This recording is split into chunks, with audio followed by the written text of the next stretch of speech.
Good morning, Morai Rabotai. We're continuing on Shulchan Aruch Harachaim, Hilchot Tefillah, and Siman Sadi, and we're up to Seif Yud Zayin on Daf Kuf Chav Gimel Amud Aleph of the regular prince of Mishnah Berura. Maran writes, Yesh mi sheomer shemikol shken shelo yashkim adam lelech meir shemitpallim ba ba'asara im yachol lavo limchol tzchev zo be'ot hayom gadol veshelo yeh tzarich lalechet yechidi achar tefillah. A person is not allowed to leave town when he has a minyan in town to Daven, and if he goes after minyan, he still could get to his flight. He could still drive and get during the day to his destination.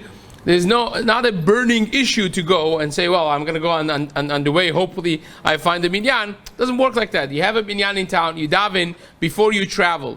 And there's this fellow that one Yom Kippur, he accepted upon himself not to miss a minyan anymore. Right? I just had a person speak to me. His yahrzeit of his father just finished. And he said, I'm burnt out. I didn't miss even one minyan. The whole year, he didn't miss a minyan. And that's not something he was used to. And I told him, look, Adrabah, now you got used to it. It's easier to do it once you have figured it all out, how to go about it. So this other fellow, he accepted on Yom Kippur upon himself. And for 50 years, 50, he did not miss one minyan. He didn't miss one minyan. And he was a businessman. He traveled. He had to always pay, sometimes pay more to make sure he has a stop in the middle to go to this place for 3 hours, go daven and come back. It's not easy for a business person that travels a lot not to miss a minyan. You talk about chiyuv ishtadlut of davening b'minyan, and you have then this amazing Mi Kamcha Yisrael, who is like us, is a tremendous thing. But nevertheless, a simple ishtadlut like this, that the person. You have a minyan in town, daven and then go. You're planning a flight. Sometimes people first book the flight, then ask the question. There's this notion of it's easier to ask for forgiveness than for permission. You know what I'm saying? But when you're booking the flight, you book a flight that you could catch your tefillah b'tzibur and so on. Says the Mishnah Berura. This is, of course, talking about the case that you're not going to do a mitzvah. It's not that you're going to save somebody's life or do a mitzvah.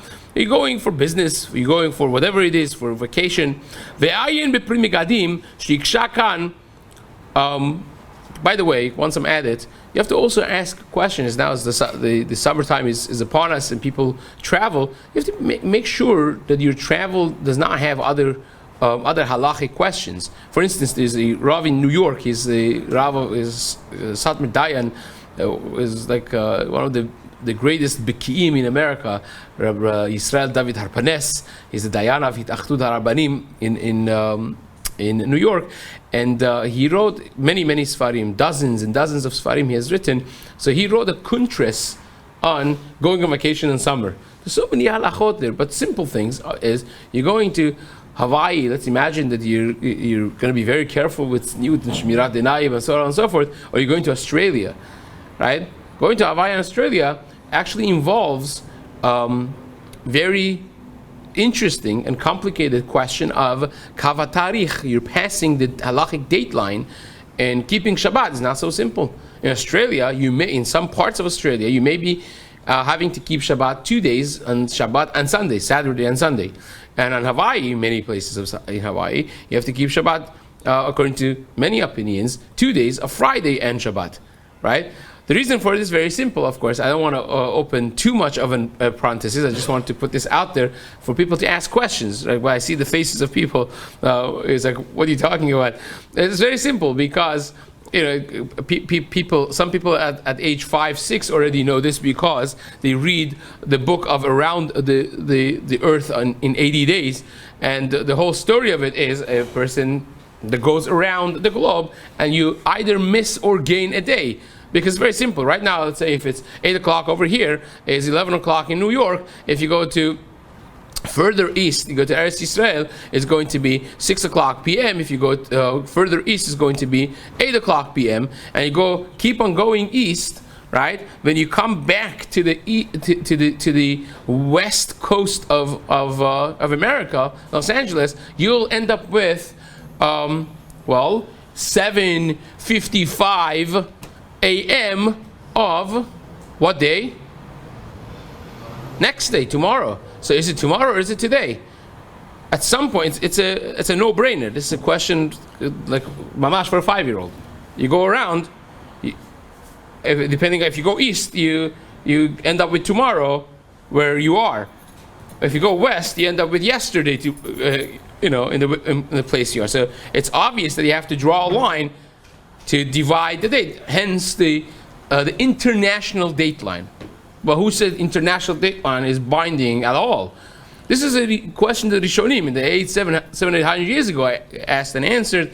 That's a very heated and very interesting topic. It became when the Yeshiva of Mir, Baruch Hashem, fled the war and settled in Shanghai. They asked the question before Yom Kippur. They sent a she'ela to the Chazon Ish, and they also sent it to Rabbi Yechiel Michal Tokochinsky, and it became a machloket.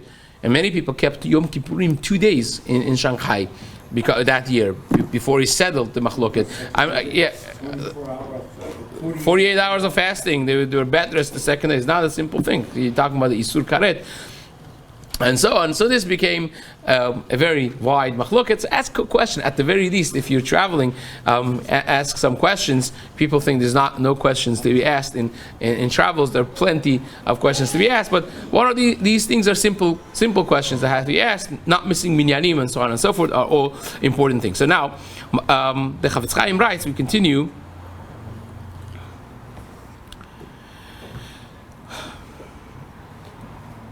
מהי בהולך לדבר רשות והאם בפרי מגדים שיקשה דקן משמע דווקא אם על ידי זה יתפתל אצלו תפילה בציבור אבל זה שערי. If you know for sure you're traveling 45 minutes, 1 hour, 2 hours and you're going 5 a.m., 4 a.m., 4 a.m. is not a question because it's before Zman Tefillah. Go 5 a.m., but there's a 7 o'clock minyan, 8 o'clock minyan, 9 o'clock minyan over there as well. So you're not missing, you're definitely not going to miss minyan. Fine, so that's going to be fine. Right? Because if you don't have that, then you can't leave without davening Shemona Esrei. If you don't have that, it's going to be asur to go anyways. So in other words, it becomes a question. Over here, it sounds like that if you missed Tfilah B'tzibur, then you have to stay and daven here. But earlier on, in Siman Petet, we discussed that before Tfilat Shemona Esrei, if the time has come, you can't leave until you daven, right? Because that's considered dealing with your business before dealing with Hashem. Prioritizing your business over your relationship with Hashem is something negative that we learned about. If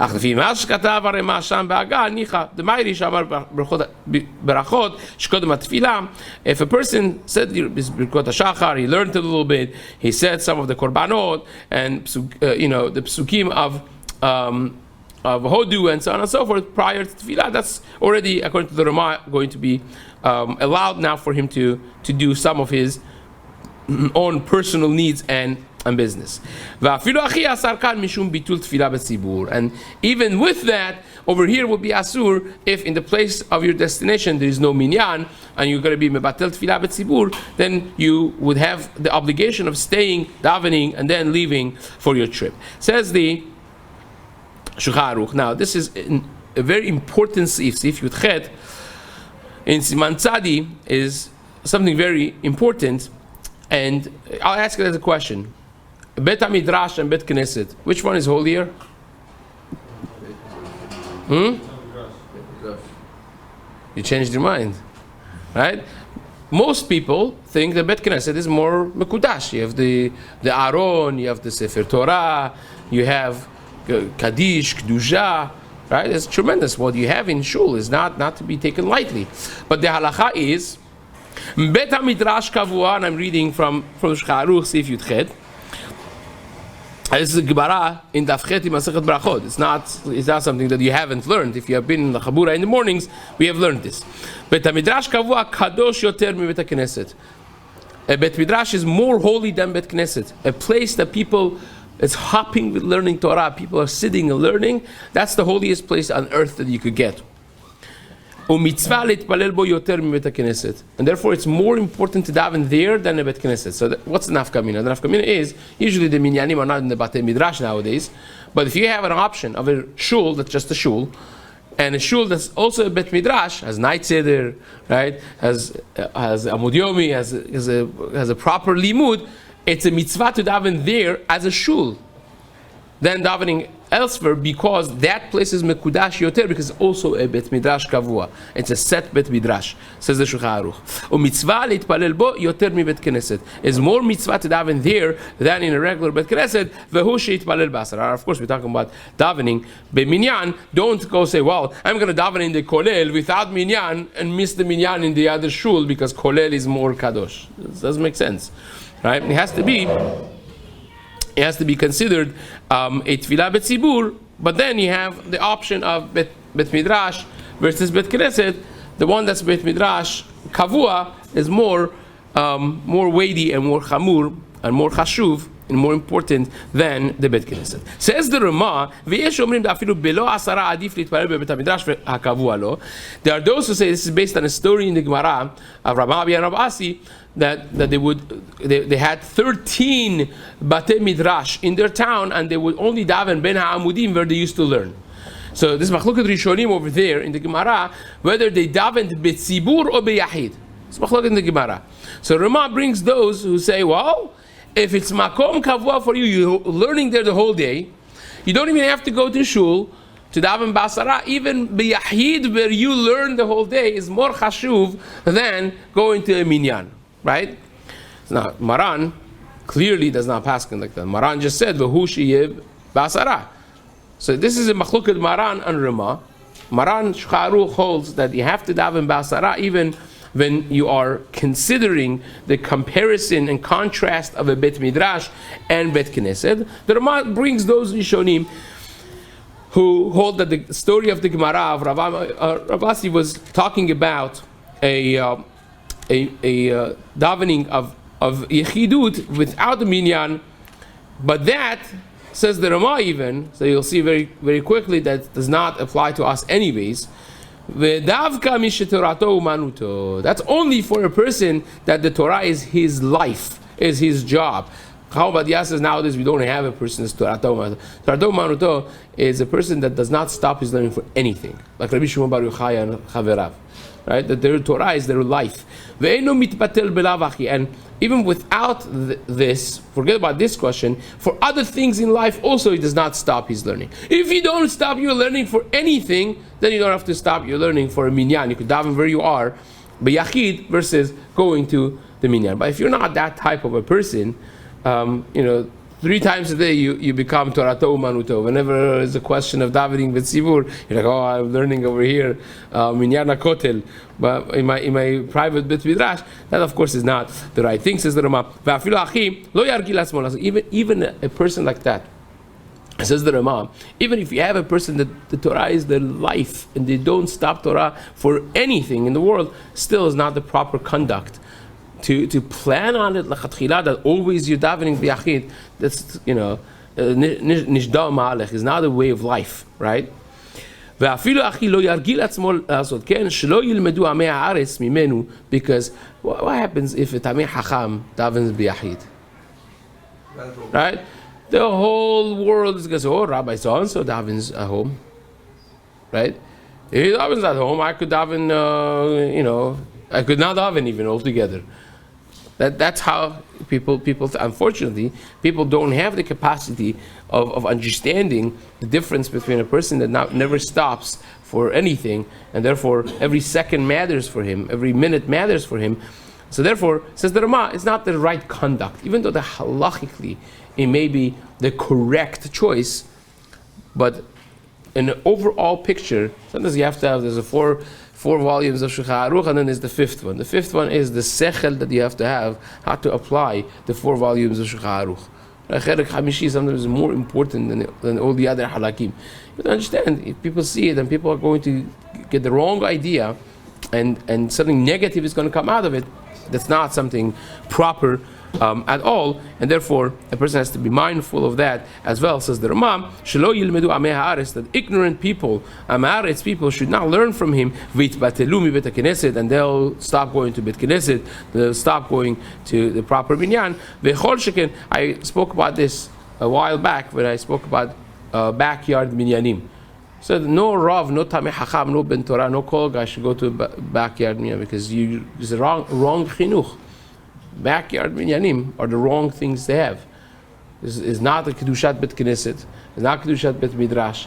Aside from all the talking and drinking, other problems that may arise from it, aside from what Rabbi Aaron ben Shimon writes in Nar Mitzrayim, that undermines the centrality of Batei Knesset and Tamidei Hachamim, the Rabbanim of the Kahal, and so on and so forth. It undermines that, and it says a very negative thing to have.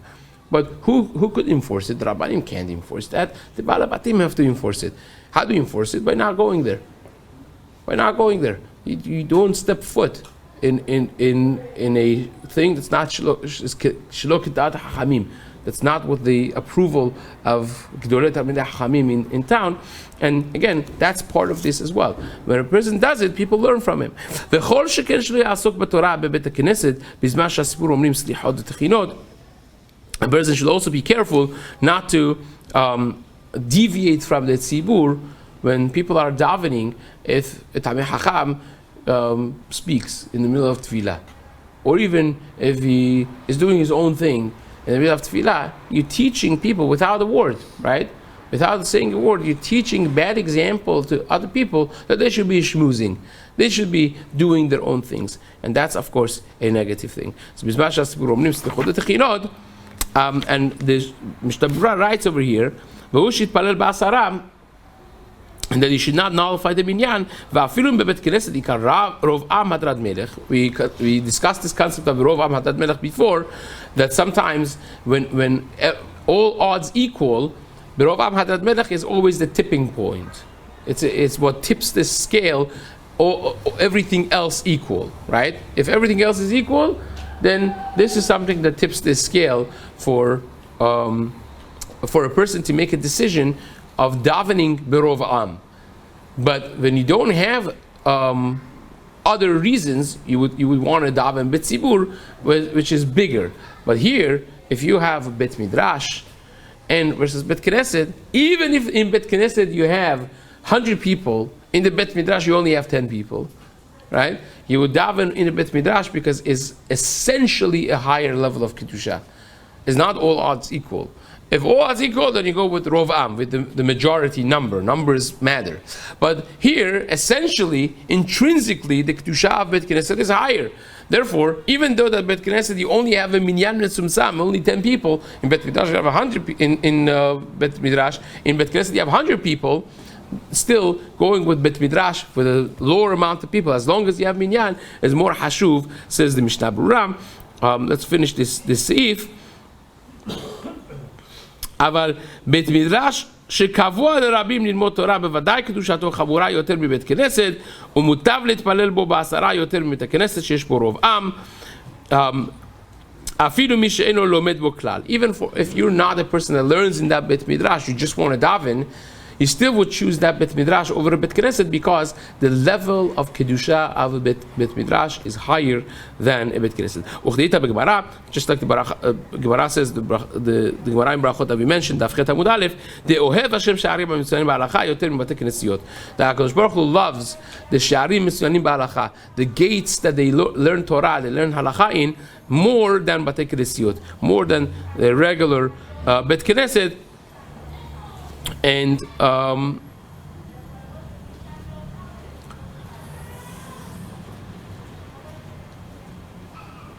now there are offshoots of this. I'm not sure if we should get into the nitty-gritties and details of the Sheilot Utshuvot of the Achronim. Let's just finish the short 1 minute that we have finishing the Siman, the Seif first, before we go on. A person, the Ramah that says, you have the allowance of davening biyachid in Bet Midrash, if you are a person that never stops for other things, it means you only stop for the basic bodily needs that a person has, things that he can't do without.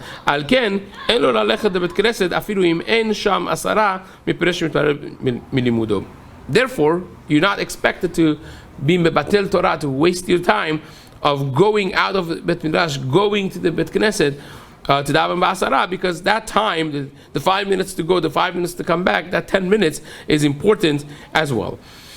ועיין בביאור הגרש כתב באופן זה שתורתו אומנותו אפילו לדעה ראשונה לא בעניין עשרה. So that's details that the Vilna Gaon holds according to Shulchan Aruch. Even there's what to be said about this. שלא ילמדו, this that the Berura said, the Ramah said, that even a Talmid Chacham that doesn't stop for anything else still should not plan on doing this long term, because people get the wrong idea. Because people do not give the benefit of the doubt. That's how it is. When you live with the tzibur, the general public does not give the benefit of the doubt. People are judgmental. We are judgment machines. That's what we are. We pass judgments on everything. The halacha is you have to give the benefit of the doubt when you judge. Not if you judge, but when you judge, you have to give the benefit of the doubt. But the general public does not do that. And therefore, they're not going to say, whoa, he's not davening because he's not wasting a minute of his time and he's learning the whole time. They're not going to say this.